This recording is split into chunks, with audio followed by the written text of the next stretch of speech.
নমস্কার প্রিয় দর্শক বন্ধু। ভগবান আপনাদের সকলের মঙ্গল করুন এবং আপনাদের সকল মনস্কামনা পূরণ করুন এই কামনাই করি। আমি অ্যাস্ট্রোলজার সৌভিক চক্রবর্তী। পামিস সৌভিক চ্যানেলটিতে আপনাদের স্বাগত জানাই। বন্ধুগণ, আজকে আমরা আলোচনা করব হাতের রেখায় চারটি বিশেষ চিহ্ন, যথা এক্স চিহ্ন, এম চিহ্ন, এ চিহ্ন এবং ধন ত্রিভুজ বা মানি ট্রায়াঙ্গেলের বিষয়ে। এই চারটি চিহ্নের মধ্যে হতে পারে আপনার হাতে একটি বা দুটি বা তিনটি চিহ্ন আপনার হাতে রয়েছে। তো এই চিহ্নগুলি কখন আপনাকে শুভ ফলাফল দেবে, এছাড়াও এই চিহ্নগুলির জন্য আপনি আর কি কি লাভ জীবনে পাবেন, তা সম্পূর্ণ আজকে আলোচনা করব।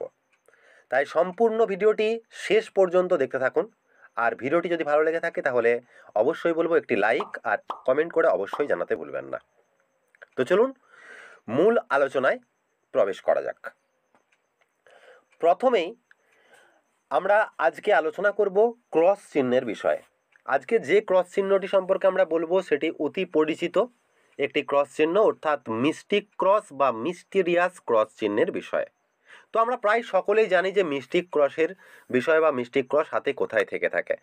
হাতের মিস্টিক ক্রস চিহ্ন থেকে থাকে হাতের হৃদয় রেখা, অর্থাৎ হাতের এই রেখাটিকে আমরা হৃদয় রেখা বা হার্ট লাইন বলে থাকি, এবং হাতের এই রেখাটিকে আমরা মাইন্ড লাইন বা মস্তিষ্ক রেখা বা ব্রেন লাইন বলে থাকি বা শিরোরেখা বলে থাকি। এই রেখাটি, এই দুটি রেখার মাঝে কিন্তু এই ক্রস চিহ্নটির অবস্থান, এবং এটি সাধারণত শনি পর্বতের মাঝামাঝি অংশে বা শনি পর্বতের ঠিক নিচের এই অংশে দেখতে পাওয়া যায়। অর্থাৎ এই দুটি রেখার মাঝে শনি পর্বতের একদম নিচে সাধারণত এই ক্রস চিহ্নটি থেকে থাকে। কিন্তু এই ক্রস চিহ্নটিকে দেখার ক্ষেত্রে আমাদেরকে অবশ্যই বিশেষ সতর্কতা অবলম্বন করা উচিত। এই ক্রস চিহ্নটি কোনোভাবেই হাতের ভাগ্যরেখার সাথে সম্পর্কিত হবে না, অর্থাৎ হাতের ভাগ্যরেখার সাথে এইভাবে সম্পর্ক করে এই ক্রস চিহ্নটি গঠিত হবে না, এবং এই ক্রস চিহ্নটি কোনোভাবেই হৃদয় রেখা এবং মস্তিষ্ক রেখার সাথে সম্পূর্ণ অ্যাটাচমেন্ট থাকবে না। অর্থাৎ হাতের মস্তিষ্ক রেখা এবং শিরোরেখার সাথে যদি সম্পূর্ণ অ্যাটাচমেন্ট ক্রিয়েট করে এই ধরনের ক্রস চিহ্ন গঠিত হয়, এটিকেও কিন্তু আমরা মিস্টিক ক্রস বলবো না। অনেকেই এই ধরনের ক্রস চিহ্নকে মিস্টিক ক্রস চিহ্ন বলে থাকেন, কিন্তু আপনারা লক্ষ্য করলে দেখবেন এই ধরনের ক্রস চিহ্ন যাদের হাতে রয়েছে তারা কিন্তু সম্পূর্ণ এর শুভ ফলাফল পাচ্ছেন। অবশ্যই কিছু শুভ ফলাফল এক্ষেত্রেও থাকে, কিন্তু সম্পূর্ণ শুভ ফলাফল এটি কিন্তু দেবে না। তাহলে কি ধরনের এই ক্রস চিহ্নটি হতে হবে? ক্রস চিহ্নটিকে অবশ্যই স্বতন্ত্র থাকতে হবে, অর্থাৎ হাতের হৃদয় রেখা এবং মস্তিষ্ক রেখার নিচে শনি পর্বতের নিচের অংশে এই ক্রস চিহ্নটি অবশ্যই এই ধরনের স্বতন্ত্র থাকতে হবে। অর্থাৎ এই ক্রস চিহ্নটিকে দুটি রেখার সাথে সম্পূর্ণ ভিন্নভাবে থাকতে হবে, সম্পূর্ণ মাঝের অংশে থাকতে হবে, দুটি রেখার সাথে কোনোভাবে টাচ বা অ্যাটাচমেন্ট রাখা যাবে না। যদি এই ধরনের ক্রস চিহ্ন হাতের হৃদয় রেখা এবং মস্তিষ্ক রেখার সাথে বা মস্তিষ্ক রেখা হৃদয় রেখার মাঝে স্বতন্ত্রভাবে আলাদাভাবে অবস্থান করে থাকে, তাহলেই কিন্তু এটিকে আমরা মিস্টিক ক্রস চিহ্ন বা মিস্টেরিয়াস ক্রস সাইন মানব। এই চিহ্নটি যদি কোনো জাতক বা জাতিকার হাতে থেকে থাকে তাহলে সেটি সাধারণত 30 থেকে 35 বছর বয়সের পর থেকে এটি শুভ ফলাফল দিতে শুরু করে। এই ধরনের ক্রস চিহ্ন থেকে থাকলে এটি স্পিরিচুয়াল কানেকশনকে বুঝিয়ে থাকে, বা এই সমস্ত জাতক জাতিকার স্পিরিচুয়াল কানেকশন কিন্তু যথেষ্ট মজবুত হয়ে থাকে, এবং এই ধরনের ক্রস চিহ্ন মধ্য বয়সের পর উপার্জন বৃদ্ধির যোগকে কিন্তু স্ট্রং করে দেয়। এদের কিন্তু মধ্য বয়সের পরবর্তী ক্ষেত্রে কিন্তু হঠাৎ করেই এদের ইনকাম সোর্স বা এদের ইনকামের যে গ্রোথ সেটি কিন্তু দেখতে পাওয়া যায়। সাধারণত কর্মক্ষেত্রে এটি গ্রোথ তৈরি করে, সেটা চাকরির ক্ষেত্রে থাকলেও সেটি একাধিক চাকরি করতে করতে সেটি ব্যবসা করার জায়গা, বা যদি কেউ ব্যবসা করে সেক্ষেত্রেও কিন্তু গ্রোথ এটি দেখিয়ে থাকে। স্বাতন্ত্রিক কোনো কর্মে থাকলেও কিন্তু এটি গ্রোথ অবশ্যই দিয়ে থাকে। তাই দেখুন আপনার হাতে এই ধরনের ক্রস চিহ্ন রয়েছে কিনা, অবশ্যই এই বিষয়টিকে খুব ভালোভাবে লক্ষ্য করবেন। অর্থাৎ আমি যে যে বিষয়গুলিকে বললাম এই ক্রস চিহ্নটির ক্ষেত্রে, সেই ক্রস চিহ্নের জায়গাটিকে অবশ্যই এটি স্বয়ংসম্পূর্ণ করতে হবে, বা এই সম্পূর্ণ বিষয়টিকে কিন্তু মিলতে হবে, তবে কিন্তু এই ক্রস চিহ্নের ফলাফল আপনি পাবেন। কিন্তু যদি হাতে ক্রস চিহ্নটি এইভাবে থেকে থাকে, অর্থাৎ হাতের হৃদয় রেখা এবং মস্তিষ্ক রেখার সাথে অ্যাটাচড হয়ে যদি এই ধরনের ক্রস চিহ্ন থেকে থাকে, তাহলেও কিন্তু এটি অবশ্যই স্পিরিচুয়াল কানেকশনকে বৃদ্ধি করবে, গড ব্লেসিং দেবে, কিন্তু তা সত্ত্বেও এটি কিন্তু খুব একটা এটি মধ্য বয়সের পরে যে কর্মক্ষেত্রে উন্নতি বা ইনকাম সোর্সের যে বৃদ্ধি সেটি কিন্তু খুব বেশি দেবে না। তাই মিলিয়ে দেখুন আপনার হাতে মিস্টিক ক্রস চিহ্ন রয়েছে কিনা। এবার আমরা আলোচনা করব একটি পপুলার চিহ্ন এম চিহ্ন সম্পর্কে। অনেকের হাতেই আমরা এম চিহ্ন থাকতে দেখি, কিন্তু আমরা প্র্যাকটিক্যাল হস্তরেখা বিচারের উপলব্ধিতে দেখেছি মাত্র কিছুজন, 5 থেকে 7 জন কি 5 থেকে 10 জন মানুষের হাতে পারফেক্ট এম চিহ্ন আমি এখনো পর্যন্ত থাকতে দেখেছি। এই কথা কেন বলছি তা জানার জন্য হাতে কোন এম চিহ্নকে আমরা পারফেক্ট এম চিহ্ন বলবো তা আগে আমাদেরকে জানতে হবে। হাতে এম চিহ্ন গঠিত হয় হাতের প্রধান 3টি রেখা, অর্থাৎ হাতের এই রেখাটিকে আমরা আয়ু রেখা বা এই রেখাটিকে আমরা লাইফ লাইন বলে থাকি। হাতের এই রেখাটিকে কিন্তু আমরা মস্তিষ্ক রেখা বা ব্রেন লাইন বা মাইন্ড লাইন বলে থাকি। এই রেখাটিকে আমরা মস্তিষ্ক রেখা বা ব্রেন লাইন বা মাইন্ড লাইন বলে থাকি। হাতের এই রেখাটিকে আমরা হৃদয় রেখা বা এই রেখাটিকে আমরা হার্ট লাইন বলে থাকি। এবং এর সাথে সাথে অ্যাটাচড হয় হাতের ভাগ্য রেখা, অর্থাৎ হাতের যে কোনো জায়গা থেকে শুরু হয়ে শনি পর্বতের দিকে এভাবে ধাবিত হওয়া রেখাটিকে আমরা ভাগ্যরেখা বলে থাকি।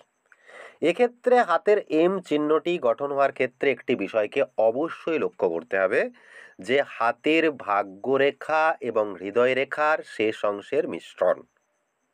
অর্থাৎ হাতের ভাগ্যরেখাটি যে কোনো জায়গা থেকে উৎপত্তি হয়ে হাতের এই হৃদয় রেখার একেবারে শেষ অংশের সাথে এসে মিশে যেতে হবে। এইভাবে এর থেকে ঊর্ধ্বে যাওয়া চলবে না, এবং এই ভাগ্যরেখা কোনোভাবেই এইভাবে হাতের এই হৃদয় রেখার মাঝামাঝি অংশ এসে মেশা চলবে না। এক্ষেত্রেও কিন্তু এম সিম্বলটি গঠিত হচ্ছে, কিন্তু এই এম চিহ্ন বা এই ধরনের এম চিহ্ন কিন্তু তখন কোনোভাবেই শুভ ফলাফল দিতে সক্ষম হবে না। অবশ্যই হাতের ভাগ্যরেখাটিকে হাতের হৃদয় রেখার শেষ অংশের সাথে, অর্থাৎ ঠিক এই জায়গায় এসে কিন্তু মিশে যেতে হবে, এর বাইরে যাওয়া চলবে না। এটি যদি কমপ্লিট করে তবেই কিন্তু এম চিহ্ন সম্পূর্ণ রয়েছে, এটি আমাদেরকে বুঝতে হবে। এম চিহ্নের শুভফল আমরা পাবো, এটি আমাদেরকে জানতে হবে। কিন্তু সমস্যা হলো অধিকাংশ মানুষের হাতেই এম ভিন্নভাবে তৈরি হয়। কোনো মানুষের হাতে এম চিহ্ন ভাগ্যরেখা এবং হৃদয় রেখাকে যে কোনো জায়গায় স্পর্শ করে এইভাবে বেরিয়ে যেতে দেখা যায়। অর্থাৎ হাতের ভাগ্যরেখা যে কোনো জায়গা থেকে উৎপন্ন হয়ে এইভাবে একেবারে চলে যায়। এক্ষেত্রেও কিন্তু এম বা এম চিহ্নের মতো চিহ্ন গঠিত হচ্ছে, সেক্ষেত্রেও আমরা এটাকে এম চিহ্নের ফলাফল পাবো এটি ধরে নিই। আবার অনেক ক্ষেত্রে দেখা যায় হাতের হৃদয় রেখার মাঝ অংশে এসে এভাবে মিশে যাচ্ছে এভাবে, এক্ষেত্রেও কিন্তু আমরা এম চিহ্নটিকে ধরে নিই বা এম চিহ্নের ফলাফল পাবো এটি বুঝে নিই, এটাও কিন্তু হবে না। অবশ্যই এই যে হাতের হৃদয় রেখার শেষ অংশ, সেই শেষ অংশের সঙ্গে হাতের ভাগ্যরেখাকে এসে মিশে যেতে হবে। কোনোভাবেই এই ভাগ্যরেখা এর থেকে বেরিয়ে যাবে না এবং একদম এসে শেষ পর্যায়ে এসে হৃদয় রেখার একদম শেষ অংশে এসে সেটি মিলবে। এইভাবে যদি এইভাবে হাতে এম চিহ্ন গঠন করে তবেই কিন্তু এর সম্পূর্ণ শুভফল আমরা পাব।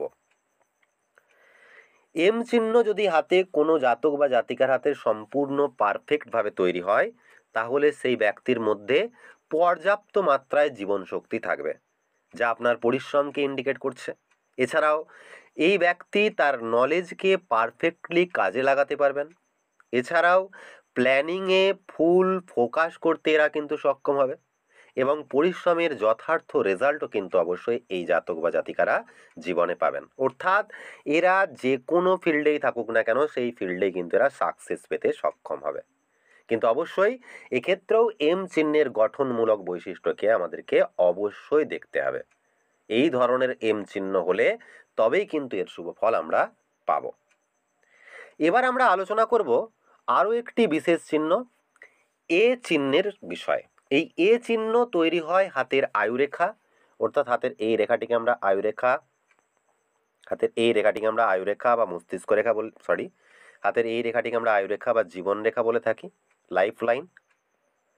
এবং এই আয়ুরেখা এবং মস্তিষ্ক রেখা, অর্থাৎ হাতের এই রেখাটিকে আমরা মস্তিষ্ক রেখা বলে থাকি। অবশ্যই এক্ষেত্রেও এম চিহ্ন এবং এ চিহ্নের ক্ষেত্রে মস্তিষ্ক রেখা এবং আয়ুরেখাকে শুরুতে সমানভাবে, অর্থাৎ এইভাবে শুরুতে একই সাথে কিন্তু থাকতে হবে, আলাদা বা স্বতন্ত্র আয়ুরেখা মস্তিষ্ক রেখা থাকা চলবে না। এক্ষেত্রে এ চিহ্নটি গঠিত হয় হাতের আয়ুরেখা, মস্তিষ্ক রেখা এবং সেলফ মেড লাক লাইন, অর্থাৎ হাতের আয়ুরেখা থেকে নির্গত হয়ে কোনো রেখা যদি এইভাবে উৎপন্ন হয়ে এইভাবে চলে যায়, অর্থাৎ হাতের আয়ুরেখার যে কোনো স্থান থেকে যদি নির্গত হয়ে একটি রেখা মস্তিষ্ক রেখাকে ক্রস করে বা মস্তিষ্ক রেখাকে স্পর্শ করে এইভাবে বেরিয়ে যায়। যদি খুব ভালো করে লক্ষ্য করেন তাহলে দেখতে পারবেন এটি কিন্তু একটি এ চিহ্নের সাইনকে ক্রিয়েট করছে। এটি কিন্তু এই ধরনের চিহ্ন যদি কোনো জাতক বা জাতিকার হাতে থেকে থাকে, হাতের আয়ুরেখা, মস্তিষ্ক রেখা এবং আয়ুরেখার দ্বারা গঠিত ভাগ্যরেখা অর্থাৎ সেলফমেড লাইন দ্বারা যদি গঠিত হয় এই ধরনের কোনো এ চিহ্ন যদি কোনো মানুষের হাতে থেকে থাকে তবেই কিন্তু এটি অত্যন্ত শুভ ফল দেয়। এটি অনেক মানুষের হাতেই কিন্তু থাকতে দেখা যায়। এদের মধ্য বয়সের পরে হঠাৎই জীবনে ভাগ্যোন্নতি হতে দেখা যায়। এটি সাডেন গেন দিয়ে থাকে যে কোনো প্রকারে, অর্থাৎ অল্প পরিশ্রম বা কিঞ্চিত পরিশ্রমে হঠাৎ কিন্তু জীবনে ভাগ্যোন্নতি হতে দেখা যায়। অবশ্যই যে বয়সে এই সেলফমেড লাক লাইন থাকে আয়ুরেখার সেই বয়সে কিন্তু এই সাকসেস পেয়ে থাকেন এই সমস্ত জাতক বা জাতিকারা। তাই মিলিয়ে দেখুন এই ধরনের এ চিহ্ন আপনার হাতেও গঠিত হচ্ছে কিনা বা এই ধরনের এ চিহ্ন আপনার হাতে রয়েছে কিনা। এবার আমরা আলোচনা করব আজকের চতুর্থ চিহ্ন ধন ত্রিভুজ বা মানি ট্রায়াঙ্গেলের বিষয়ে। এই ধন ত্রিভুজ দু প্রকারের হাতে উৎপন্ন হতে পারে। হাতের আয়ুরেখা, হাতের শিরোরেখা এবং হাতের বুধ রেখা দ্বারা কিন্তু এই চিহ্নটি প্রথমত গঠন হতে পারে, অর্থাৎ হাতের জীবন রেখা যে কোনো প্রকারের, হাতের মস্তিষ্ক রেখা এবং হাতে যদি এই আয়ুরেখা থেকে নির্গত হয়ে কোনো একটি রেখা একেবারে বুধ পর্বত পর্যন্ত এভাবে চলে যায় বা আয়ুরেখা থেকে গঠিত হয়ে বা বুধ পর্বত থেকে কোনো রেখা এসে এভাবে যদি আয়ুরেখার সাথেও মিশে যায় এই ধরনের হতে পারে, অথবা আয়ুরেখা থেকে নির্গত হয়ে কোনো রেখা এভাবে বুধ পর্বত বা বুধের ক্ষেত্র পর্যন্ত চলে যেতে পারে। এই ধরনের গঠিত হয়েও যদি একটি ত্রিভুজ বা বৃহৎ ত্রিভুজ গঠিত হয় এটিকেও আমরা ধন ত্রিভুজ বলে থাকি। এই ধরনের চিহ্ন, এই ধরনের ত্রিভুজ চিহ্ন যদি ক্রিয়েট করে এটিকেও কিন্তু আমরা ধন ত্রিভুজ বা মানি ট্রায়াঙ্গেল বলে থাকি। তবে এর ফলাফল হাতের বুধ পর্বত এবং কনিষ্ঠ আঙুলের বলবত্তার উপর ডিপেন্ড করে, অর্থাৎ এক্ষেত্রে অবশ্যই হাতের কনিষ্ঠ আঙুলটিকে অবশ্যই শুভ থাকতে হবে এবং হাতের বুধ পর্বতটি অবশ্যই দাবা থাকা চলবে না, একটু উঁচু বা ফোলা থাকতে হবে এবং এর সাথে সাথে এই বুধ পর্বতে যেভাবে লক্ষ্য করছেন এই ধরনের একাধিক একাধিক এই ধরনের রেখা থাকতে হবে, তবেই কিন্তু এর শুভ ফল জাতক বা জাতিকারা পাবেন। সাধারণত এটি সেলফ এমপ্লয়েডদের ক্ষেত্রে প্রচুর জীবনে সাকসেস দিয়ে থাকে। নিজের উদ্যোগে বা নিজের প্রচেষ্টায় ধনার্জনকে বা উপার্জনের ক্ষেত্রকে এটি বৃদ্ধি করে বা এই ধরনের যদি সাইন কোনো জাতক বা জাতিকার হাতে থেকে থাকে তাহলে এরা নিজের প্রচেষ্টায় যথেষ্ট পরিমাণে জীবনে উপার্জন করতে সক্ষম হয়, তবেই কিন্তু এই চিহ্নটি শুভ ফলাফল দায়ী দেখতে পাওয়া যায় হাতের কনিষ্ঠ আঙুল এবং হাতের বুধের ক্ষেত্র শুভ থাকলে। এবার দ্বিতীয় প্রকারেরও ধন ত্রিভুজ সাধারণত হাতে দেখতে পাওয়া যায়। এটি আমাদের অতি পরিচিত একটি ধন ত্রিভুজ। এইটি গঠিত হয় হাতের মস্তিষ্ক রেখা, অর্থাৎ হাতের এই রেখাটিকে আমরা মস্তিষ্ক রেখা বা মাইন্ড লাইন বলে থাকি। হাতের ভাগ্য রেখা, অর্থাৎ হাতের যে কোনো জায়গা থেকে উৎপন্ন একটি রেখা যেটি শনি পর্বত পর্যন্ত চলে যাচ্ছে, এবং এই ভাগ্য রেখা থেকে নির্গত হওয়া একটি রেখা যেটি বুধ ক্ষেত্র বা বুধ পর্বত পর্যন্ত এভাবে চলে যাচ্ছে এবং এই ধরনের মানি ট্রায়াঙ্গেল বা ধন ত্রিভুজ গঠিত হচ্ছে। এই ধরনের যদি কোনো জাতক বা জাতিকার হাতে এই ধরনেরও মানি ট্রায়াঙ্গেল বা ধন ত্রিভুজ গঠিত হয় এটিকেও কিন্তু আমরা ধন ত্রিভুজ বলবো। এটিও আপনাকে ব্যবসায়িক ক্ষেত্রে সফলতা, নিজের প্রচেষ্টায় মানি ম্যানেজমেন্টে স্কিলকে ডেভেলপ করা এবং সফলতা পেতে সহায়তা করা, ধনী হতে সহায়তা করা, এটিকে কিন্তু অবশ্যই এই ফলাফলগুলি এই চিহ্নটি দিয়ে থাকে। তো অবশ্যই মিলিয়ে দেখুন এই দুই প্রকারের ধন ত্রিভুজের মধ্যে কোনো এক প্রকারের ধন ত্রিভুজ আপনার হাতে রয়েছে কিনা। তো বন্ধুরা এই ছিল আমাদের চারটি বিশেষ চিহ্ন সম্পর্কে আজকের আলোচনা। যদি ভিডিওটি ভালো লেগে থাকে তাহলে অবশ্যই বলবো ভিডিওটিতে লাইক, শেয়ার এবং কমেন্ট করতে ভুলবেন না। আর আপনি যদি চ্যানেলটিকে এখনও সাবস্ক্রাইব না করে থাকেন তাহলে এখনই সাবস্ক্রাইব করুন এবং পাশে থাকা বেল নোটিফিকেশন বাটনটিকে অন করে দিতে ভুলবেন না। আপনারা সকলেই ভালো থাকুন, সুস্থ থাকুন। আপনাদের অসংখ্য অসংখ্য ধন্যবাদ। ওং নমো ভগবতে বাসুদেবায়।